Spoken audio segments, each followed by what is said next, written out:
Rádio França Internacional, emissões em língua portuguesa, são 18 horas aqui em Paris. Cristiano Soares. A cimeira do G20 decorre este fim de semana em Nova Delhi, na Índia, para discutir os problemas mundiais. Vladimir Putin e Xi Jinping são os principais ausentes do encontro. Uma rede de tráfico de seres humanos para a Ucrânia foi desmantelada esta semana em Cuba. A organização estaria a ser operada a partir da Rússia. A Federação Angolana de Futebol suspendeu o Petro de Luanda de toda a atividade esportiva por 2 anos por alegado envolvimento em esquema de corrupção. No controle técnico desta emissão está Mathieu de Gueldre e o jornal começa agora. A cimeira do G20 decorre este fim de semana em Nova Delhi, na Índia, para discutir os problemas mundiais, com o presidente da Rússia, Vladimir Putin, e o homólogo chinês Xi Jinping a serem os principais ausentes do encontro. O G20, que tem vindo a conquistar importância nos últimos anos, tornando-se assim numa organização mais representativa da diversidade global, mais até do que o Conselho de Segurança da ONU. O secretário-geral da ONU, António Guterres, veio defender a presença da União Africana no G20 e no Conselho de Segurança das Nações Unidas. Álvaro Vasconcelos, especialista em relações internacionais, considera que não há razão nenhuma para que a União Africana não faça parte.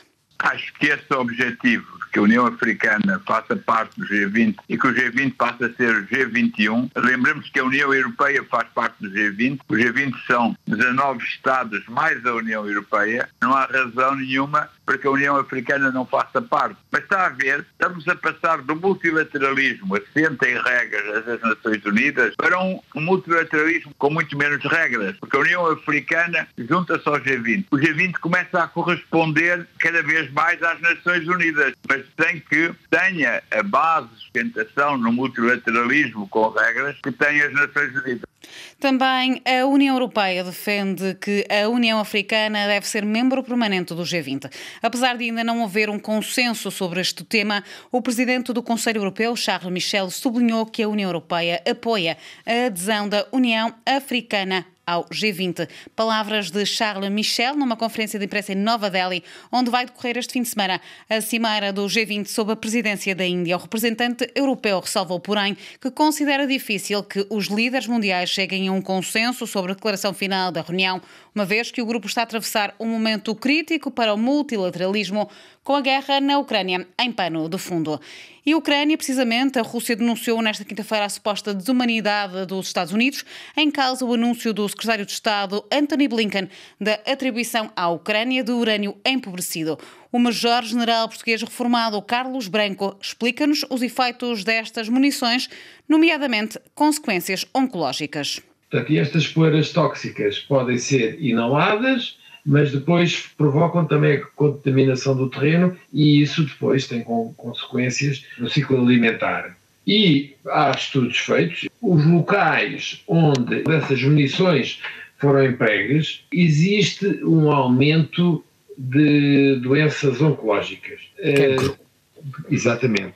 Estou a falar de cancros do pulmão, do cancro ósseo, cancros do esófago, problemas de desenvolvimento degenerativo da pele, linfomas, leucemias, etc. Ou seja, o que nós temos aqui é uma relação causa-efeito que, de certa forma, é difícil de estabelecer porque as consequências não são imediatas e identificam-se passado uns anos, algumas vezes bastantes anos, porque desenvolver um cancro, não é? Uma doença oncológica, é algo moroso.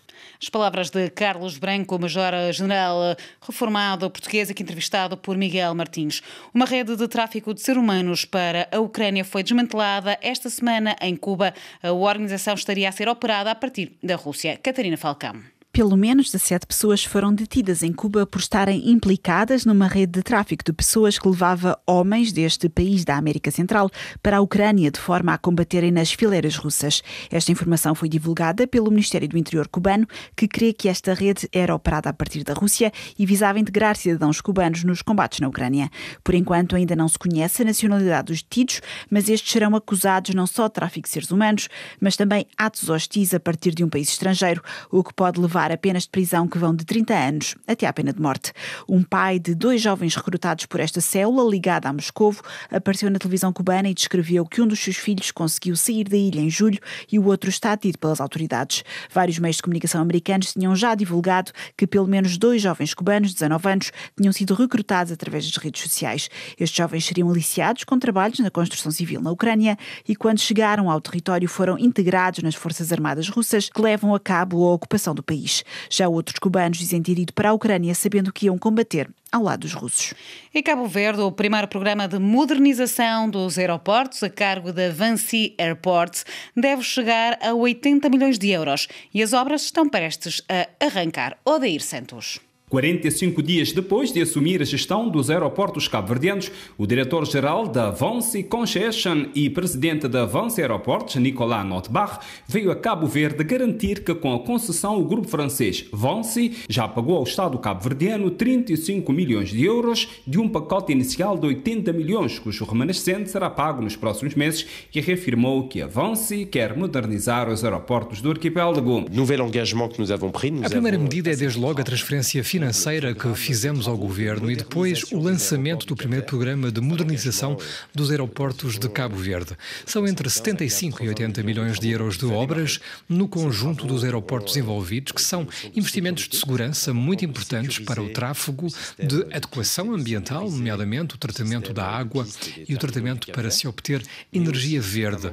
Nós vamos produzir energia renovável nos aeroportos de Cabo Verde, energia eólica no aeroporto do Sal, o norte tem muito vento, e energia solar nos aeroportos da Boa Vista e aqui, da cidade da Praia. A Vinci Airports, que é o principal operador privado de aeroportos do mundo, gerindo 72 aeroportos em 13 países da Europa, África, América e Ásia, quer aproveitar a experiência para atrair mais companhias aéreas para Cabo Verde. Vamos beneficiar desta rede de aeroportos e da relação entre as companhias aéreas para convencê-las a ligar Cabo Verde à Europa, principal ponto de origem do turismo para o país e para outros continentes. O diretor-geral da Vinci Concession e presidente da Vinci Airport, Nicolas Notebaert, garantiu que não haverá despedimentos na Cabo Verde Airports, empresa de direito cabo-verdiano do grupo Vinci, que gera os aeroportos do país e que recebeu 300 trabalhadores da Empresa Pública Nacional dos Aeroportos de Segurança Aérea de Cabo Verde para a RFI, Odair Santos. A Federação Angolana de Futebol suspendeu na semana passada o Petro de Luanda de toda a atividade desportiva.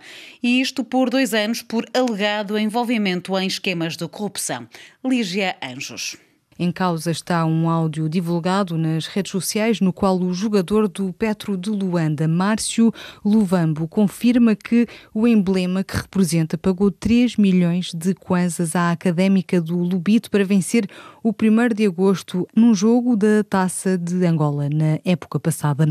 Ontem o Presidente da República angolano considerou ser muito grave a suspensão aplicada pela Federação Angolana de Futebol a clubes angolanos por entender que a medida compromete o campeonato, mas também o futebol angolano. Criou-se uma situação muito grave. Se tivermos em conta o facto de que o futebol, a nível mundial, é o desporto das multidões. Em Angola é não só das multidões, mas podemos mesmo considerar que é o desporto nacional. A situação que se criou é grave porque ameaça não apenas o campeonato, mas ameaça o próprio futebol angolano em si. Deve haver bom senso, se haver efetivamente a necessidade de se castigar algum prevaricador, que isso seja feito, mas que nunca ponha em jogo a continuidade do campeonato e muito menos que não mate o futebol angolano. João Lourenço foi questionado durante uma visita à província de Malange, apelou ao bom senso da Federação Angolana de Futebol, apesar de ter reconhecido que há clubes que devem ser punidos, mas sem que o campeonato e o futebol angolano sejam penalizados. Também no campo desportivo, de relembrar que hoje tem início aqui em França, precisamente no Stade de France, em Paris, o Campeonato Mundial de Rugby. Esta noite, um duelo de titãs entre os franceses e a Nova Zelândia. O jogo será às 21h15, hora local, e aqui o ponto final deste jornal.